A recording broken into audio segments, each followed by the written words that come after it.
Hi guys, this is Mr. McLeod from Sault Ste. Marie High School, and you are viewing the first in a series of screencasts introducing our next topic in Earth Science class, Astronomy. The great thing about these screencasts, besides it's me teaching you, is that you can view them at your own pace. What that means is that you can stop or pause this recording to write notes, or even go back to a section to view it again anytime you want. Most of these screencasts will require you to take notes, so make sure you have your notebook out and something to write with before you get started. At the end of each of the screencasts, you will be asked to go to Moodle to answer questions relative to what you have just watched and learned. While you are working, you can raise your hand at any time and ask for help or an explanation. There will also be time to ask questions once everyone is done. If we have timed this correctly, you should be done in about 20 to 25 minutes. So please write down any questions you have during the podcast, and we will try and answer them. Okay, so let's get started. In order to understand astronomy, a vocabulary of basic concepts and terms must be understood, because what we think we know may not be accurate. So let's all get on the same page. Here we go. For part one of this introduction, here are our three goals. What is our physical place in the universe? In other words, where does our planet actually fit in the vastness of space we call the cosmos? Most of us have a grasp on our planet Earth because we've seen pictures of it from space. However, when we venture beyond our planet into the solar system and our Milky Way galaxy, things seem to get a bit more unclear. We're going to try and make them a lot clearer in this section. Secondly, we want to explore our cosmic origins and the idea that we are made of star stuff. What exactly is star stuff, and where did it come from? And lastly, in this section, we will look at the idea of time and distance and what it means that looking into space means looking back in time, that we are actually seeing ancient light when we look into the sky. Now, let's tackle the concept of where we fit in the cosmos. Okay, so make sure you have your notes out because we're going to be writing in them soon. If there were a universal post office, how would someone on the other side of our universe find us here on our planet? Well, much like the postcard you see here, the address would start very specific and get progressively larger in scope. The postcard you see in the slide is addressed to someone whose name is Megan Donahue.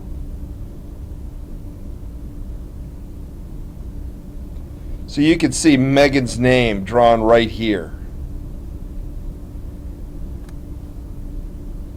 Megan works at the Space Telescope Science Institute in Baltimore, Maryland, which is located in the United States.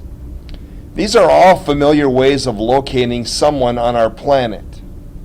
Now get ready to write. When we travel outward from our planet Earth, we get further away from it distance-wise.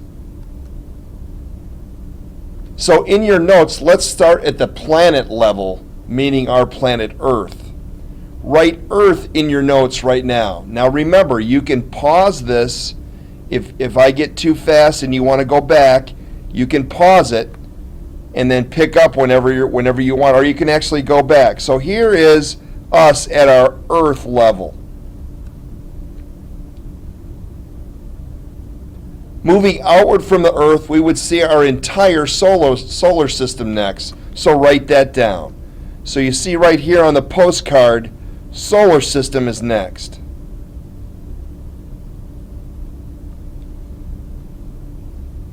Next, we would see our galaxy, the Milky Way. So write that down. And right here on the postcard, you can see our galaxy is next, the Milky Way galaxy, probably a familiar term.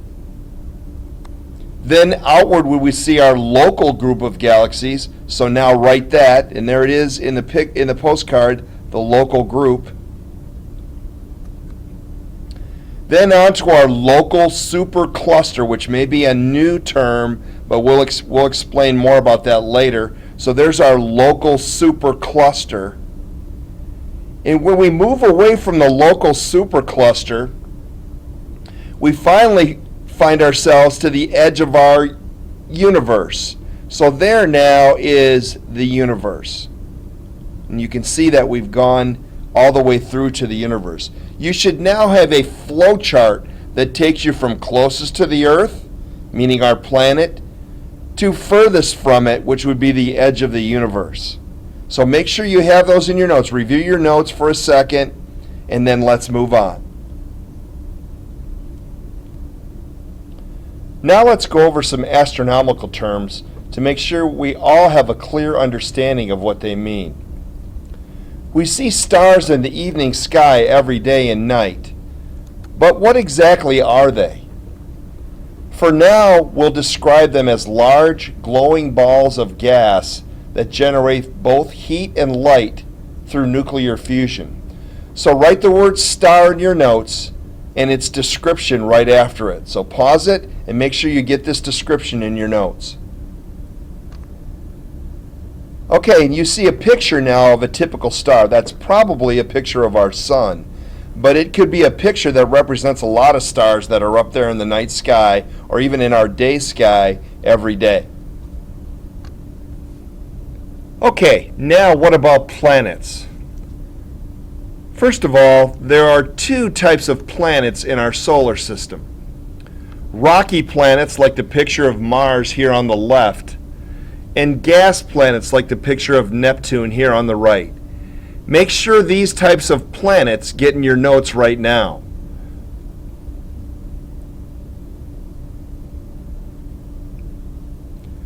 We will describe a planet as a moderately large object which orbits a star and shines by reflected light.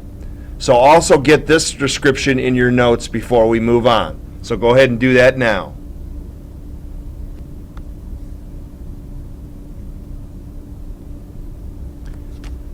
Moons are described as any object which orbits a planet like the picture of our moon you see here in this slide. So get that into your notes now. Now while you're writing that, the interesting thing about our moon is that it has no name. All the moons of the other planets in our solar system have been given names, yet ours is still just called Moon. That's like calling our class fish instead of Bill Nye, or calling your dog instead of, well, whatever you call it.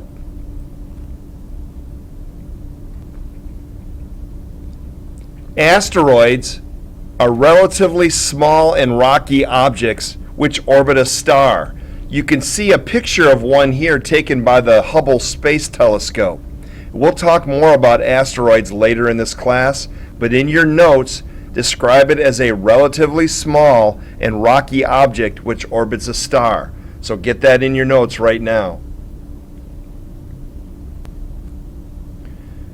Now we've talked about comets in this class when we studied Comet Ison. We've talked about what they are and what they're made of, but let's describe them in your notes as relatively small and icy objects which orbit a star.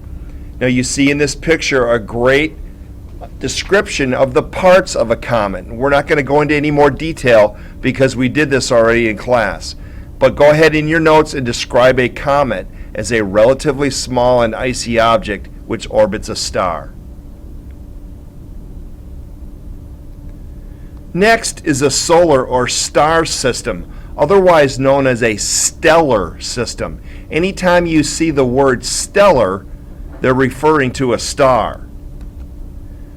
Now, a solar or star system is described as a star, like our sun, and all the material which orbits it, including its planets and moons, and we know that we have an asteroid belt where those asteroids also orbit our sun. We also know that comets enter our solar system on a regular basis. So other than planets and moons, there are some other things in our solar system that orbit it, and the solar system refers to all of it. Here's a great picture of our solar system. Notice the shape of the orbits of the planets in our solar system. We call those ellipses. They're not perfect circles, they're kind of oblong shaped. We'll be talking a lot more about that because those make a huge difference in the way planets act. So get that description of a solar system in your notes now. Okay, next is a nebula. A nebula is described as an interstellar cloud. And here's a picture of a nebula. It's made of gas and or dust. Now, interstellar, remember that stellar means star. Interstellar means between stars. So an interstellar cloud of gas and or dust is considered a nebula. And we're going to find out that nebulae are where stars are born. So get that description of a nebula in your notes right now.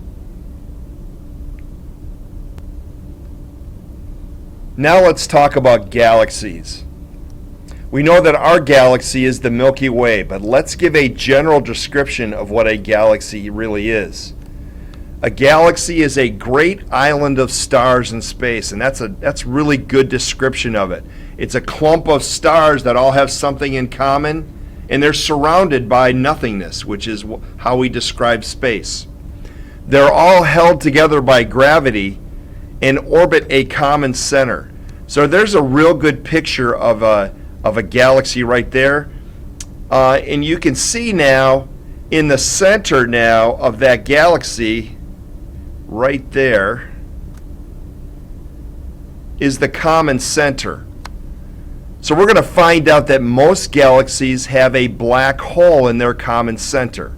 But for now, in your notes, write down that a galaxy is a great island of stars in space, all held together by gravity and orbiting a common center. So get that in your notes right now.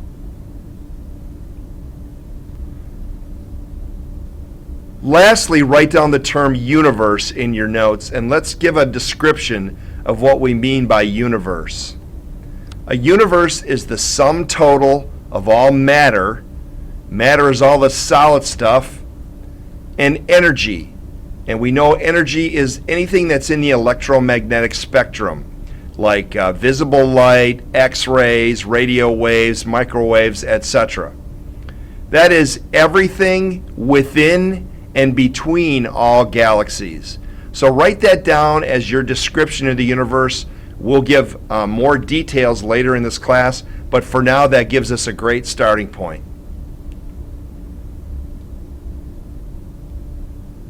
Okay, lastly in this screencast, let's go from the really big, the universe, and just briefly review the really small, something called an atom. This is probably review from everyone, but that's okay. An atom is described as a microscopic building block of all chemical elements. Now the term microscopic is probably misleading, but for our purposes it gives us an idea that this is really small, which means we can't see it with the naked eye, and unless we have the most unbelievable telescope in the universe, we can't see them with that either. Now, here's a great diagram of an atom that I'd like you to get in your notes. So draw this diagram of the atom right now, and then we'll come back to it and label it. All right, let's talk about the basic structure of an atom, which you already know. So we know that here in the middle of the atom, right here, is the nucleus. And the nucleus now has positively charged protons and neutrally charged neutrons in it. And then around the outside in these rings now are what we call the electrons. Those are negatively charged. So protons and neutrons in the nucleus, electrons around the outside.